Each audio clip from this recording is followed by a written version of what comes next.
Abishala mga sangre.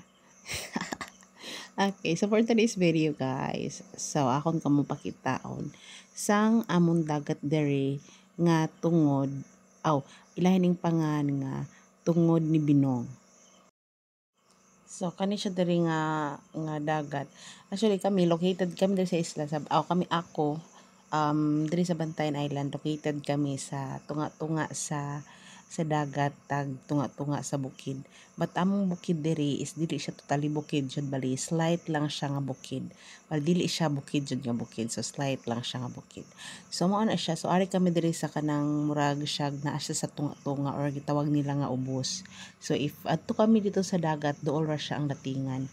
Ug madto pud kami sa bungtod or sa bukid, yes, dool ra pud siya ang datingan. So yun ana siya, very accessible ang datingan namo. So amo ni siya. So ang amon diri, ang dagat diri sa amo kay kanang free lang siya no. So wala siya bayad. And nakaligo na pud ko sa dagat nga naa diha sa City Dapit, og i-compare na ko diri sa amo, lahi ra jud no.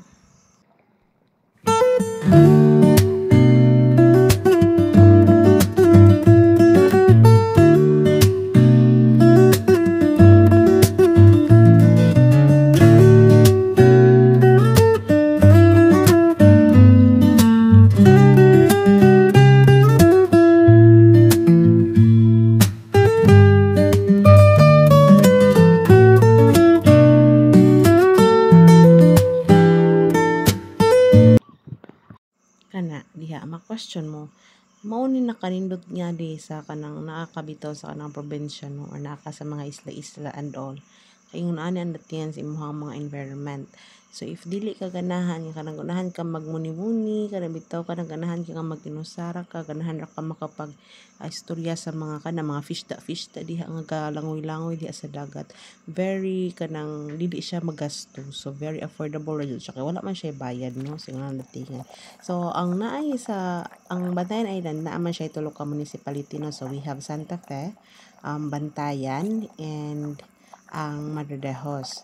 So Santa Fe kay known siya sa kanang mga white sand, kanang datingan niya no, kanang mga dako kay siya mga daghan kay sa mga seashore, kanang bitaw mga dako mga lakaw-lakaw dito magman dito, mga baybayon ang datingan niya. So if ari ka diri sa Madridejos o sa Bantayan, maingon ani ang datingan sila mga dagat sa among mga dagat diri. Kanang naa siya mga pampang kanang bitaw na mga bato ana. So na mga coral reef, maingon na ako mga video, maingon ang galawan sa mga dagat diri. So if magsawom-sawom ka na makamit ka na hainan mo, makaana-ana jud kog datingan no.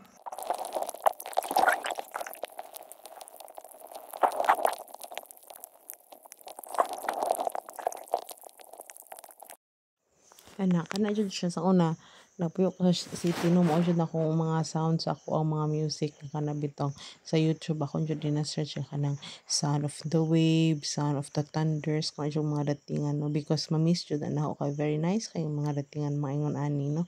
So kana lang siya magsawom-sawom na ko dira, pero kana siya nga kalawm, di na siya very lawm siya kay di man pud ako pud jud kay di ko kabaw makanang mo dive bitaw madto ka sa kanilaw mo nang naara na siya sa kanang na ako sa babaw niya na magsawom-sawom ra ko dira and all. So ang ako last mga months I'm really suffering manggod no sa kanang like na ako yung mga anxiety, na ako yung mga yung anak bitaw. I recognize that sa akong kaugalingon nga ka-experience yung kuana no. So mao na siya one of my healing, ako ang githink nga baby kanang pagkadto nako sa dagat doing like that no, nga kanang makainusara ka, makamuni-muni ka, kana bitong moment nga ang imong hara kaugalingon, imong pamiltion, imong heartbeat, ang imong pamation and all. So mao na siya nga nagbuhat-buhat ko ingon ana. So I promise myself nga I will do that unta jud sa mga following days and all, nga every morning mag-walking ko padung dito kana bitaw mo ko mag-exercise and all. But ang panahon diri sig ulan-ulan sig kung kanya makuyawan man pud ko adto kung ako ra nga isa niya kanang mag inang lain ang panahon no, kay base nga mo kusog ang kuan kanang di ba you know kana ba kanang mga bawod and all niya. Kani gud nga moment diri nako kay very kanang calm kayo ang dagat ani. So naay dili ingon ani tanan nga moment no kay naayo ba niya mga kanang if dako ang bawod kanang lubog siya. So dili ingon ani ka clear ang naa sa ilawom sa dagat. So grateful kay ko nga kani nga time diri sa akong pagsamsam kay very nice kay datingan, very kalma kayo ang dagat and mga isda there is very kalma too. So mao na siya. Kung gani akong pagkamahiligon sa dagat, I don't know ha kung diin jud din ako siya namana. But sa among pamilya akong lulo is mananagat jud siya. Nya ako ang sa sa akong papa, mao jud ang ilang panginabuhian ever since. So akong lulo naa jud sila nagpuyok near sa dagat. Nya akong papa, dito siya nang nabuhian pud sa dagat. Siman pud siya. Taong dagat pud to siya, dito pud siya ni nabuhi o dito pud siya na kuanan sa iyang kinabuhi dito sa dagat no and all. So mao na siyang like I don't know.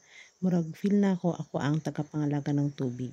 Before makinomdom siya ko, I don't know kung kamo pud ba. Mao nang i-comment daw ninyo if naka-experience pa pud mo ani or basin ka ng like kanang naay something wrong sa akong pagka-childhood. Pero ako before childhood, sa akong childhood nga days no.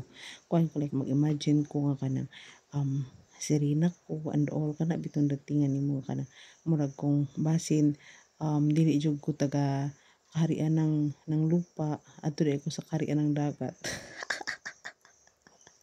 Ya, ingon ana jud ang datingan ambot ay basta maingon ana ko sa una nga stage akong kinabuhi nga I really feel kanang my kingdom dito under the sea and nang naa ko na ko dito inang wala inang part ko na ko sa community dito and all ingon ana bitong datingan so I don't know kung ako ra ba ingon ana siguro pud influensya pud to no kay panahon ato na ako kay sila man ni kanang ato ilahang mga panahon ni Cookie kanang ba ilang mga panahon ni Marina, Jezebel kana bitaw niya sila ni kinsa to gani katong basta katong iyang mga kaupod ni Marina kana ba mandugong kana bito ni Perla ana bitong mga datingan.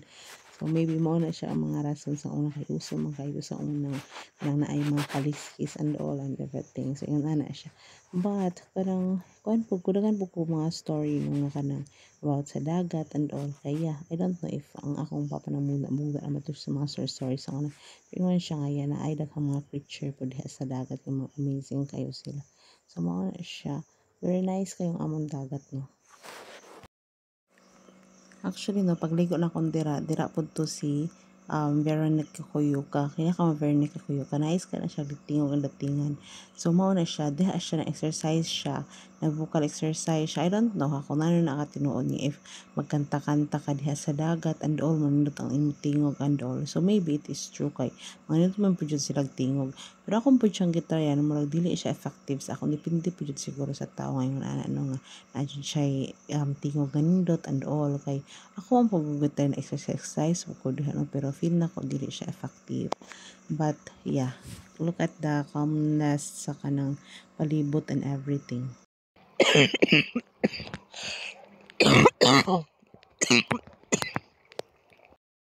Ay sorry guys, murag na wrong scent ang calmness sa palibot. Ubo-ubo man di ni diri. Yeah, but so basta mao na to guys na so if ma-feel ninyo nga like bugat man kayo ang palibot, bugat man kayong kalibutan, you just need to find your peace and one of those kanang pagpadto og dagat, swimming alone, take time for yourself, kanang magbuni-muni and all, it will help. So this is me Press reminding you all that we must take good care of our mind or our kanang mental health because it's really important and all. So if kanang naay mga things nga imong pwedeng buhatan for you to be like maokay ka, do it. Love yourself and everything will just follow. That's all for today. Have a good life and happy life. Bye bye. See you next time. Please don't forget to follow, to share, to like, and everything. Comment and whatever you do there. Support me in this my vlogging era. Charis lang. Bye bye guys. See you next time.